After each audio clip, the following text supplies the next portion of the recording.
नारायणं नमस्कृत्य नरं चैव नरोत्तमं देवीं सरस्वतीं व्यासं ततो जयमुदीरये।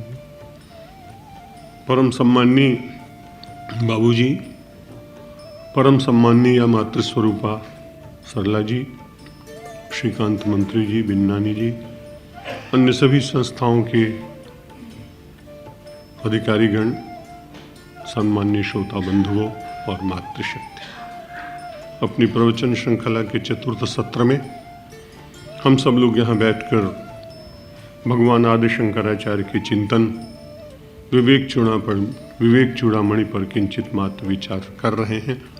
आइए मन की वृत्तियों को पुनः एकाग्र करने के लिए भगवान का पवित्र नाम लें और फिर अपनी स्वाध्याय यात्रा को आगे बढ़ाने का प्रयत्न किया जाए।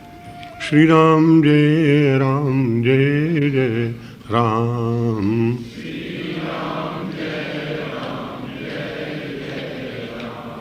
श्री राम जय जय राम।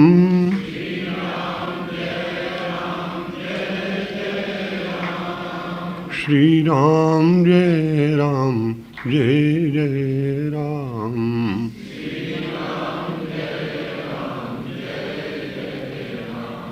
श्री राम जय जय राम।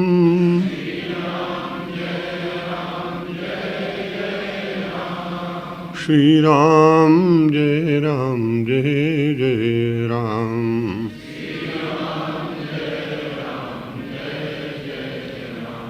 जय शिव शंकर, जय शिव शंकर,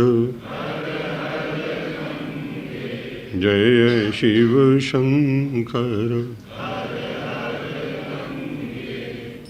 प्रातःकालीन विचार मंथन में हम सब लोगों ने श्रवण किया था कि व्यक्ति कितना भी शास्त्राभ्यासी हो जाए, वदन्तु शास्त्राणि यजन्तु देवान् कुर्वन्तु कर्माणि भजन्तु देवता आत्मैक्य बोधेन विना विमुक्तिर्न सिद्ध्यति ब्रह्म शतान्तरेपि।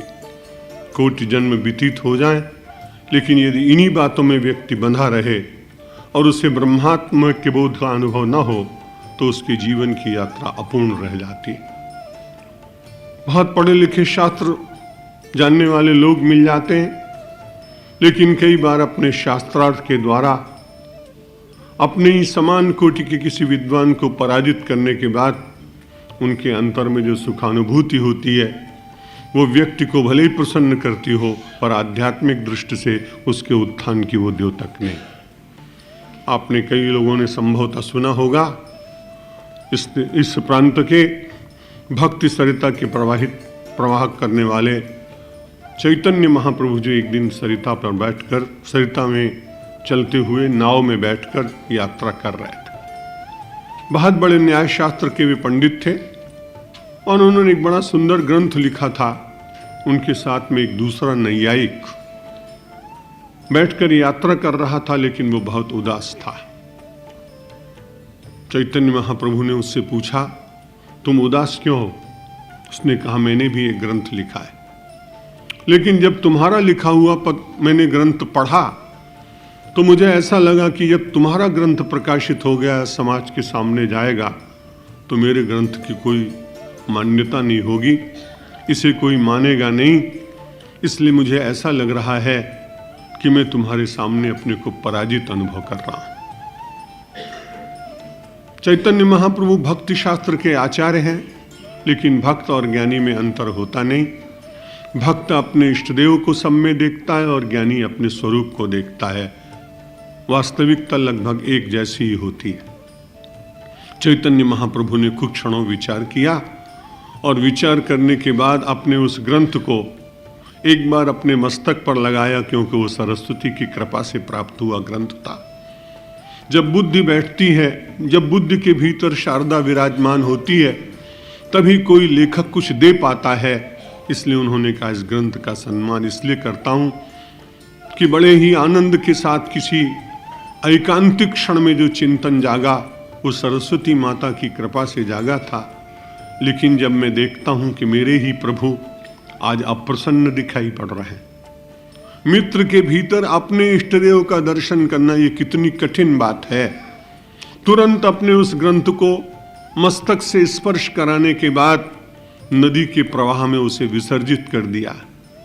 उनका मित्र उनका हाथ पकड़ता है, लेकिन उन्होंने कहा नहीं, मुझे ऐसा लगता है कि मेरी कृति से तुम्हारी कृति यदि निम्न होगी तो तुम्हें जो पीड़ा पहुंचेगी, तो मुझे ऐसा लगता है ये पीड़ा पहुंचाने का निमित्त मैं बनूंगा, मैं ऐसा करना नहीं चाहता। और उन्होंने अपने उस ग्रंथ को जो बड़ी कठिनाई से लिखा गया था उसे जल को समर्पित कर दिया। ऐसी घटनाएं कभी कभी इतिहास में होती हैं। सब लोग ऐसा कर भी नहीं सकते, लेकिन कभी कभी ऐसी घटनाएं और ऐसे उदाहरण परमेश्वर महापुरुष के द्वारा समाज में इसलिए प्रवर्तित करते हैं जिससे बाकी के लोगों को थोड़ी बहुत प्रेरणा मिल सके।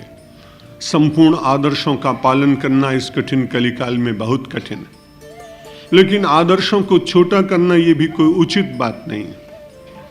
वो कपड़े की तरह नहीं होता है कि कैंची से उसको बार बार काटकर और सुविधापूर्ण ढंग से उसको पहना जाए। आदर्श आदर्श होते हैं, वे परिधान नहीं होते।